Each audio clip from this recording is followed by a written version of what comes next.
Steve Monahan. Our Decision 2020 Election Day coverage continues right now at 6. They have nothing to talk about. Decision Decision 2020. Day has finally arrived. Oh, yes. Everyone's right to go out and vote. An election day unlike any other. The pandemic allowing for many to vote early, but thousands still coming out today. Yep. I just wanted to So do don't my trust part the system. because I think everyone has a voice. Tonight, all eyes are on the race for the White House. I think we're going to have a great night. I feel good about it. Two longtime New England senators facing challenges, plus several other important races that will shape our nation for years to come. And if that's not inspiring enough, I don't feel like I have any right to complain about any results if I don't take part. the man Yeah. who drove from Massachusetts to Georgia and back to make sure his vote was counted. NBC 10 Boston News at 6 starts now.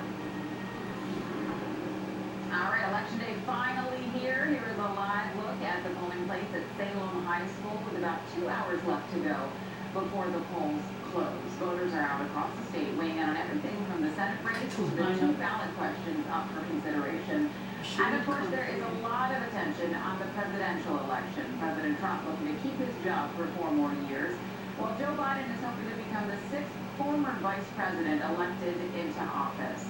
Good evening, everyone. Thanks for joining us Elected at to 6 office. on Channel Malaire. Plenty to get to tonight, so hang with us. Our team of reporters is fanned out across the state. We're going to hear from everyone you see here. We continue to follow the latest developments on the still too close to call presidential race. Here's a look at the Electoral College map.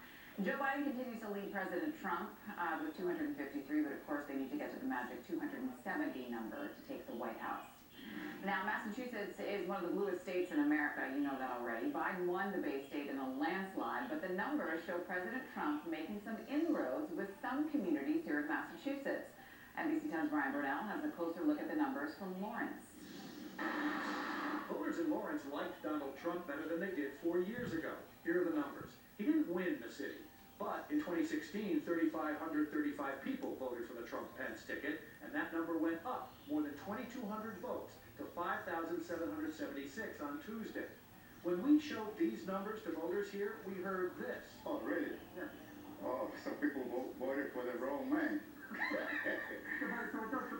Yeah, I'm surprised. I thought, since too many, a lot of Hispanic people here in Lawrence, I thought that they were going to vote Democrat. Every people talking about the election in here, saying, I vote for Biden. And most did, but not everybody.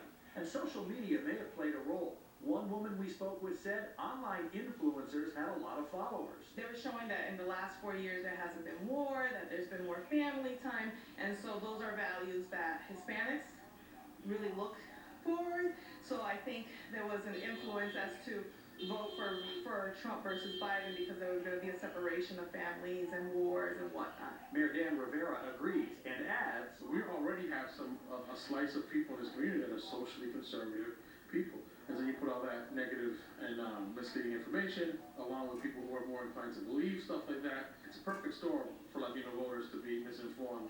there's already talk on social media that should Donald Trump lose this time around, he'll run again in 2024, giving folks in Lawrence another chance to vote for him. In Lawrence, Brian Burnell, NBC 10 Boston.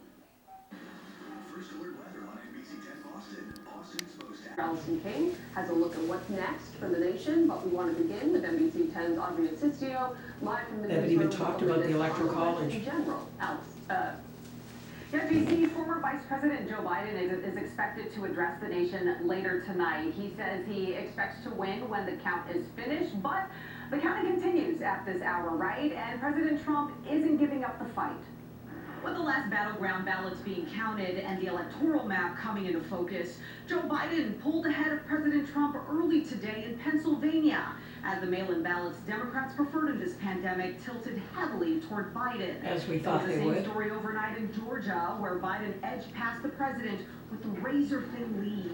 With a margin that small, there will be a recount in Georgia. Biden had a second potential path to victory, leading through Nevada and Arizona, where the margins were also extraordinarily tight. Wow. In a series of flagged tweets and unfounded comments from the White House, President Trump claimed fraud without offering evidence and vowed to continue his fight in the courts. We were winning in all the key locations by a lot, actually. And then our numbers started miraculously getting whittled away. While While some allies still stand by the president, others, including Pennsylvania's Republican senator, pushing back. The president's allegations of large-scale fraud and theft of the election are just not substantiated. I'm not aware of any significant wrongdoing here. And Democrats in the Keystone State putting it more bluntly. The president can sue a hamstand with every one of these ballots that's in play right now that's going to be counted today throughout the rest of the day. It has been lawfully received. Despite the prospect of a longer than expected legal fight, the Biden campaign spent this day setting the stage for a victory they saw as all but certain. All right, so whatever the final count may be, we already know that Joe Biden has received the most votes of any presidential candidate in U.S. history. President Trump is number 2 on that list. In the newsroom, Andres Listio, NBC 10 Boston. Well, Joe Biden may have taken the lead, but the NBC News call.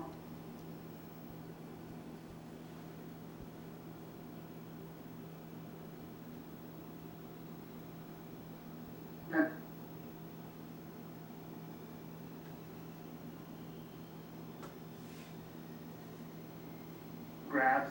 Good evening, everybody. Brian Shackman. An historic day. America selects its 46th president. Thousands of people across the country taking to the streets in celebration, but also in protest. Now we have team coverage Also tonight. in protest.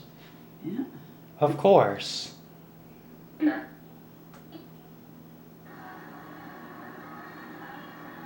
NBC News now projects that Joe Biden Projects. They've already announced in other places that he's won.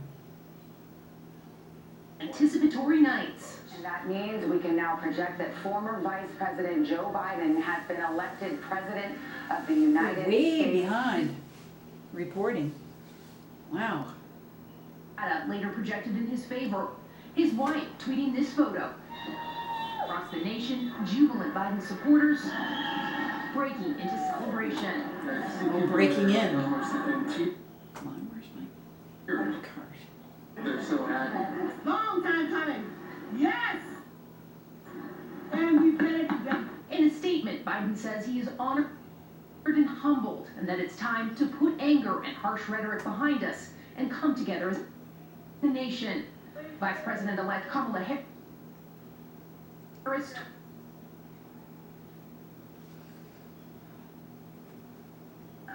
shattering America and our willingness to fight for it.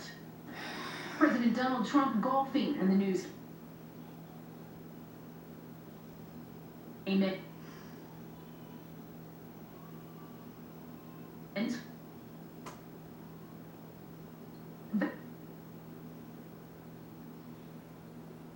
vowing to press forward. Some degree of skepticism, if not a lot of skepticism, being innately prone to fraud.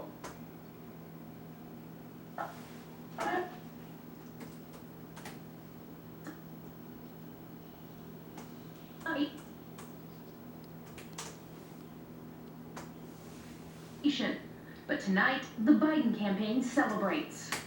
On some themes we have heard throughout the week, including unity, healing, and coming together as a nation.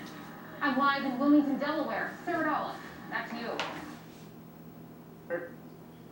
In the winter, there are still more than 70 million people who supported President Trump.